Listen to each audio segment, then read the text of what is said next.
It's time for another episode of The Oil Stream with Dustin Nielsen and Tom Gazzola, presented by Popeye's Louisiana Kitchen. Hello, everyone, and welcome to another episode of The Oil Stream. Nielsen and Gazzola with you, and we are live at Boston Pizza out in Clareview. Yeah. Hey, we got speakers set up now at the Boston Pizza, so those here can listen as well. We promise you we won't take too long. We're going to talk some Oilers here for about 20-25 minutes on The Oil Stream, and remember, you can always chime in. Actually, we've got some questions on Twitter that we're certainly going to get to as we work our way through this episode as well. Look at this meal being delivered right now. My goodness. What do we got here? What do those look like? Pickles? Pickle wedges. This is the life right here. This is amazing. And then the triple play.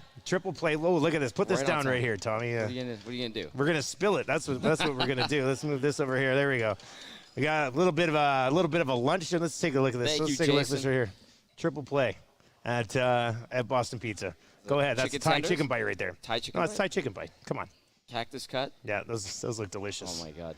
Ooh, the dip and everything. Yeah. Careful there. All right, so, we wish... Oh, is it good? It's delicious, isn't it? I'm going to try one of these pizza. Yeah. This is good. Oh, that's really good. Patios, obviously. It's that time of year at Thanks, Boston Jason. Pizza. That's so good. So we can get to the patios, all of the locations as well. Oil Stream, as always, presented to you by our partners over at Popeye's Louisiana Kitchen. Try that chicken sandwich at all of their delicious locations. DoorDash, Skip the Dishes, Uber Eats, and a whole lot more. I lost track of what we're going to talk about. It's so delicious. All right, Tommy, we were hoping that when we were here, the Oilers were still in the playoffs. Yes. They're not. But let me ask you this. How do you think the Oilers would be faring right now against, Florida or Carolina? You're watching these conference finals. How do you think the Oilers would be dealing with it? I think they'd be okay, honestly. I mean, the Golden Knights are a good team. The Golden Knights are doing just fine against the Dallas Stars. I think the Oilers would be playing really well. If they were playing Dallas right now, I think that they might be up in this series. I think they might be up on Dallas. To the people that, and some of it came in on the post-game show when they were eliminated in Game 6, and they're like, this team can't get past, they're not ready for the Stanley Cup. No, they got beat by another Stanley Cup contender. Yeah. And they were solved. The Oilers were solved by the Vegas Golden Knights. So I think the Oilers would be okay. If they were in the conference final right now, I think they'd actually win a game or two, maybe even win it. In the West. Depending how healthy they were, but I'm not sure about the there. East though. That Florida-Carolina series is just go, go, go, go, go, go, go. Yeah. I don't know. That might be. The Panthers have Carolina solved. They figured it out. Yeah. That's the magic and the beauty of the Stanley Cup playoffs. The Panthers are on an absolutely incredible run. I had people texting today to my show saying, how do you think the Oilers would do against the Panthers? And the Panthers look like a team of destiny right now. They look like the Oilers in 06. They barely made the playoffs. Yeah, that's true. They did barely make the playoffs. They got a goaltender standing on his head. Now, he had proven more. I mean, a couple Vezinas, obviously, with Bob. But that's the difference there is that the Panthers were the best regular season team in the league last year. Whereas, so they're kind of like the Miami Heat in the NBA. They're not your typical 8. They're not your typical 8-ish seed, right? So they're on a pretty incredible run right now. But I don't know.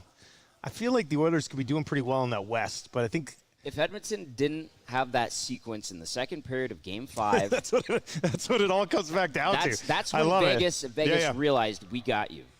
That's where it turned. And that's when they got them. Yeah. Yeah, and they didn't handle it well. We got you. After that. Yeah. So, I wanted to get some thoughts on where they'd be at with the Oilers and the Panthers right now if they were playing. And I think I'd probably pick the Panthers to win that series, but who knows, man? Yeah. They do have the advantage between the pipes. They do have the advantage between the pipes. Actually, that's one thing that we got some questions, and we'll get to a few of those. But one thing that somebody texted in today and said, Dusty, there is no way that they can come back with Campbell and Skinner next year. But, Tommy, isn't it pretty much there's no way they won't be coming back with Skinner and Campbell next year? Yeah. I had somebody, Dusty, they got to sacrifice Broberg and the picks, and they got to do something about the goaltending, but there's really nothing they can do about the goaltending. No, who's out there? And yeah, fair point. I mean, that alone you had the GM and the coach say these guys are coming back next year. All-star goalie, rookie of the year candidate, and you need to go out and get another guy? Well, I had people doubting on Twitter and in text. They're like, Dusty, I just don't know if Skinner can do it. and look, we don't know if Skinner can do it, but I think you have to be pretty confident on the path of where he might be headed, right? Don't you at least have to give him that? We've talked about it on this show. His history is he gets to the next level, struggles a little bit, feels it out, and then excels the next year. Yeah. Gets to the next level, struggles a little bit, feels it out, and then excels. He did it in the WHL. He did it in the AHL. ECHL, too. He was in the East Coast, wasn't he? Briefly in the ECHL. Now he's doing it at the NHL level. Like, he was an all-star.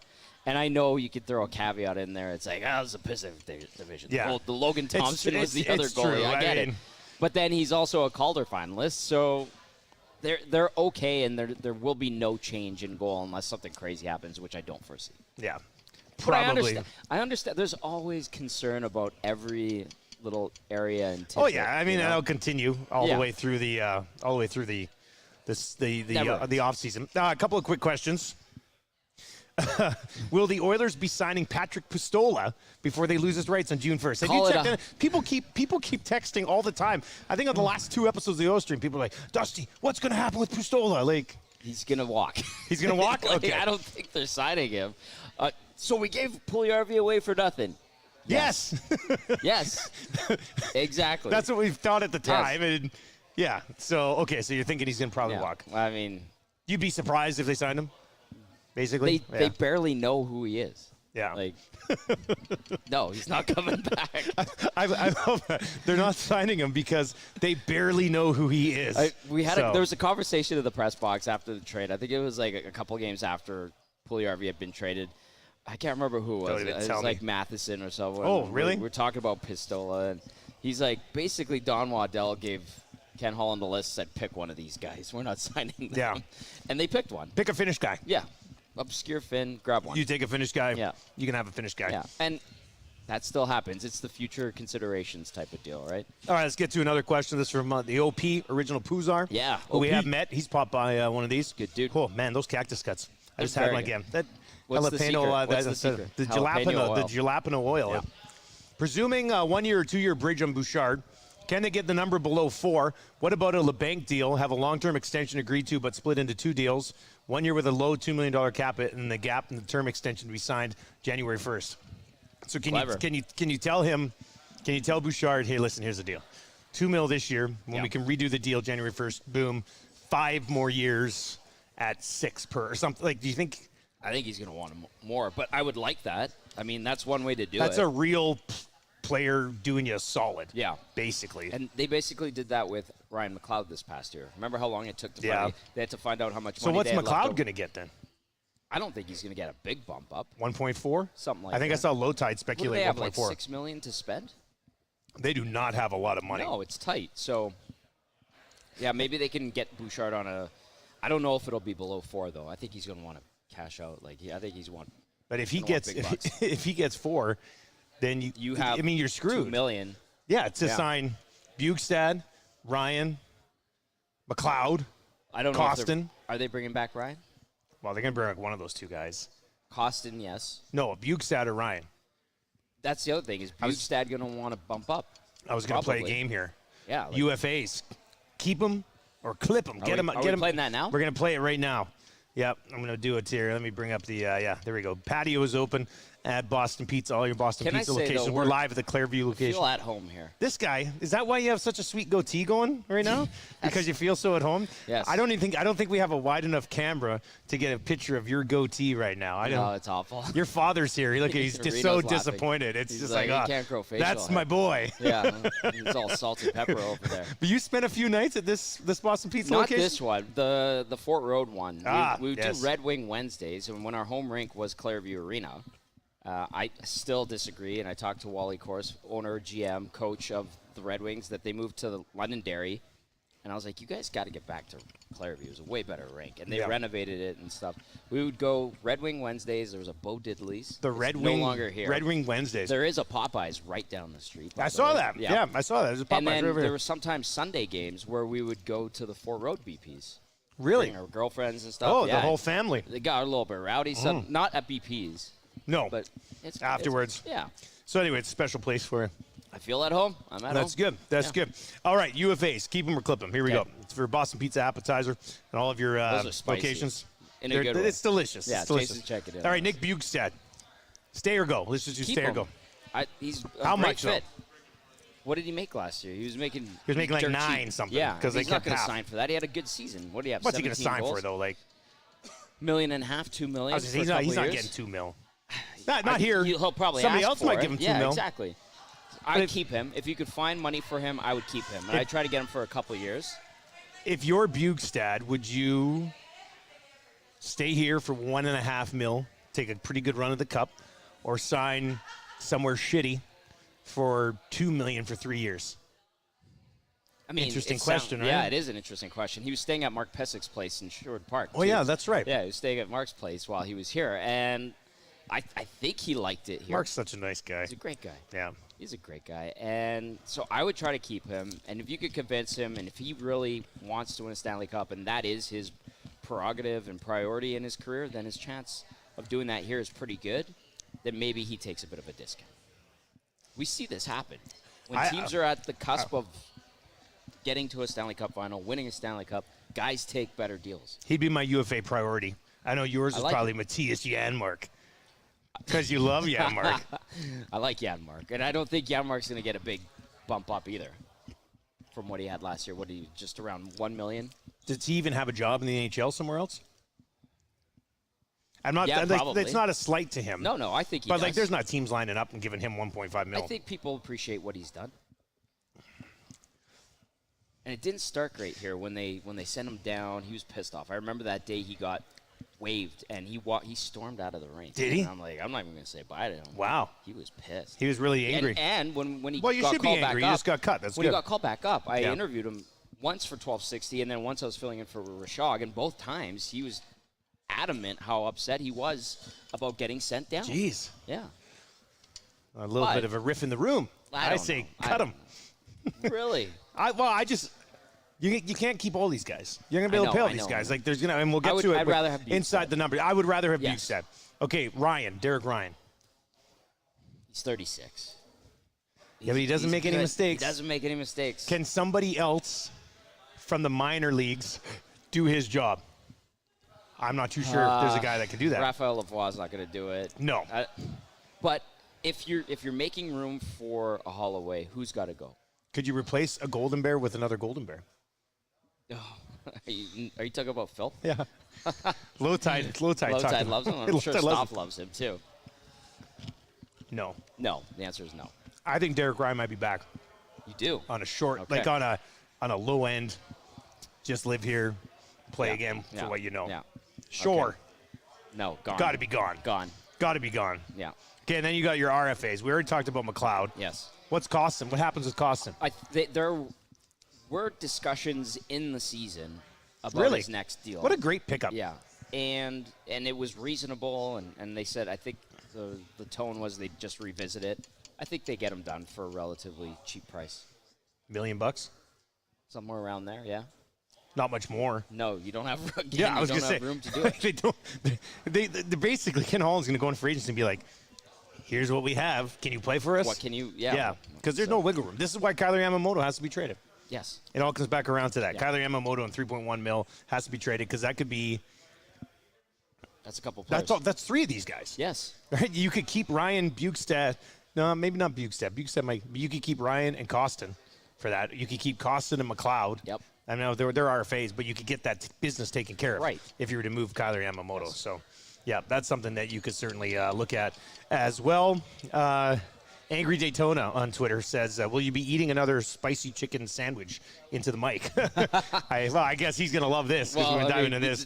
I will not be having another spicy chicken. It was pretty hot, buddy. Yeah, it was. Mind you, I mean, these cactus cuts are just as hot. These things are super hot sweating. as well. Yeah, I'm a little bit sweaty too. Yeah. No, that's a good point. All right, let's dive into inside the numbers here for CoolBet because it kind of follows up on the conversation that we just had. And CoolBet.com, presenting sponsor, Nielsen Media CoolBet Network. If you haven't signed up for an account yet, go sign up. And you can still bet on the NHL playoffs, which is big. Tommy. Are you okay? I got a little something in my throat. Yeah, can you tell? I can tell. There you go. How's that? Good. Yeah, that feels better. He's going to be okay. Yeah. I'm worried about it. Okay, so over or under, the roster that we saw in the playoffs against in the second round here against Vegas. Yeah. to the opening night roster, over or under 3.5 new faces? Holloway will be in the lineup. So that's one. That's a kind of cheating, but it's one. Is it cheating? It's a little cheating. Okay, fine. But it counts. So that's one. I'll go under. You can take under. Really? Yeah. Really? I don't think that it's going to be a very entertaining offseason. Free agency is going to be boring. We're going to do our special on 1260, and it's going to be nothing. It's going to be so then what? Just Holloway? Like the whole team's back, and then you just add Holloway to the mix? That's it? Maybe. Nobody else graduates from the American League, or there's no change. Are you going to give a job to Lavoie? I'm not giving him a job. Right. So I know it seems like it finally clicked, but he was for a long time the one comparison that always stood out to me, and I think it was coming back from the draft. I bumped into one of their guys, and we're walking, and it was just like, yeah, there's some Brendel to him. Like but I think that's why it took so long for it to click for him in the American Hockey League. So, I mean, if Brendel ever would have become a guy, he would have been amazing. Maybe Raphael Lavoie gets there. I think he's going to play this year. I don't know when, though. I think he has to have under 3.5, boy. Camp to make it. So pretty much just bringing back the same group. I feel like that's probably. So you have Holloway taking Yamamoto's spot. Yamamoto's contract being sacrificed to bring in keep the rest of the guys. Yeah. And the blue line stays the same. Maybe one other guy, like some obscure guy, to be the 13th forward, a la Devin. I'm not sure they're going to be able to afford to have 13th forward. That's like a lot of NHL teams will have 7 defensemen and 2 extra forwards. Yes. And the others will probably be rolling out 12. This is a terrible predicament. But this bit them in the butt opening week of the season. Is there any other way for them to find more cap space? Who would you sacrifice? I don't know. That's what I'm wondering. If you went out and traded CC, who's going to fill in? But if you go out and trade CC, you're just going to have to pay somebody else $2 to $2.5 million or 3 point. Is he 3.2? He's like 3.2. Yeah. So you're going to have to pay somebody else that money because you're not elevating Desharnais. No. You're not playing Broberg in that spot. In theory, so you need to find another $3 million defenseman. You're in a predicament. That's why I don't think we're going to see a lot of new faces this coming season. So then how do they get further next year? That would be my play fault. Better defense, that would be my. They get a few saves. This group doesn't play better defense. We just know that. I don't know, buddy. If the only addition is Dylan Holloway, who should be good, things can change during the season. We saw that this year. Matthias Ekholm for a year. I don't know, man. Sexy. If they come back with the same group and lose again, what are we doing here? It can change in the season. Remember, we said this last year about Tyson season, Barrie. Though? Yeah, but that was a pretty significant deal. I don't think they're going to pull off another Ekholm deal if that's what you're thinking. No, I don't think so either. No. But it's this group. What is there to make better? Well, you could use a better defense defenseman. And the goaltending. Yeah. Well, and somebody that can play with the other top 5 in the top 6. That would be ideal. And I think that they are going to chase someone. So okay, I'll say 2 guys. Right? Yeah, but how do they chase that guy? I don't know. I don't know. Man. I think what we've learned in this lesson here at Boston Pizza in Clareview today is that the Oilers are screwed when it comes to the salary cap again, which is not what we wanted to talk about coming into the offseason, but that's the way it kind of shapes up to be. I mean, I can't. Outlook. I don't think we can spin this any other way. Ken Holland's sitting there the other day. I'm in the press conference. He's like, "Yeah, we got the same group coming back. We got so many guys." I'm like, "Yeah," and then the players are talking about the same guys coming back. I'm like, "There's not a lot of wiggle room. It sucks. It's not a sexy. It's definitely not concept. No. Huh. Well, we're gonna spend many episodes this offseason talking about Kyler Yamamoto. Listen, do I necessarily like it? No. Would I like to see upgrades in certain areas? Yes. They went 14-0-1 in the last 15 games. Yeah, but you said for the first half of the year when they were kind of average. Yes. What did you keep saying? Schedule gets weak in the second half. And it did. And I think they beat the shit out of a lot of bad teams over the last 3 months, which made them look better than they were. And then when the playoffs get cranked up a notch, you see who they are. That's a concern, buddy. I know. That's a concern. I still think they could have won that series against Vegas. If they weren't as banged up and they didn't want to talk about how banged up they were. And I get that. I respect that. They weren't that banged up, though. They had guys playing. I mean, a team that's banged up is, Barkov not playing for Florida or something, right? He's at a bar mitzvah. Well, yeah, that's right. But he is going to play in Game 4. But they had everybody was playing, right? It could have been injuries could have been a hell of a lot worse. Apparently, Hyman's was bad. Yeah. Obviously, Kane wasn't the same all season long. And there were some other ones, McDavid. So I thought look at this guy, injury excuse guy over here. I didn't expect to be doing this episode with Bob Stauffer, but here I am. Here I am at Boston Pizza in Clareview. Bob's gonna call both of us tonight at 1 in the morning. He's not gonna like this. He's not gonna like this at all. Did your dad just yell trade Yamamoto? Yes, he did. Yeah, it's gonna happen. They don't even have room to. It has to happen. Yeah. It pretty much has to happen, and the return will be extremely underwhelming. I do believe, but we'll see what ends up happening on that front. We're going to be at another Boston Pizza. We're heading to Nemeo in the month of June. So my dad's golf buddies can have a good time. We can get a bunch of the golf crowd Tara out. was nice enough to accommodate. That'll be really nice. So that'll be good. Yeah. But that's going to do it for another episode here of the O Stream. Boston Pizza, thank you very much for putting up the speakers. We appreciate it. Thank you very much. Thank you, guys. If you've been watching on Twitter or YouTube, make sure you subscribe to the podcast, the Oil Stream, and all your podcasting platforms. And we always do some of our best numbers, actually, over the next 2 months because people are freaking out about free agency and trades. So Edmonton seems to enjoy that more. What's that? I can't wait to see the replies to this. People will be. They're going to be mad. People will be very fired up about some of this discussion. There's no doubt about that. All right, he's Tom Gazzola. I'm Dustin Nielsen. Thank you very much for tuning in for another episode of the Oil Stream. Tommy, get us out of here, buddy. Like, share, subscribe, smash that thumbs up button. Happy hour at BP's. Yes, you can't go. You can't go wrong. Oh my goodness. I heard they got a smoked ham and chicken stromboli sandwich waiting for me. So, buddy, you're caught. That's big news. I love that. That's great. We'll talk to you guys on Friday.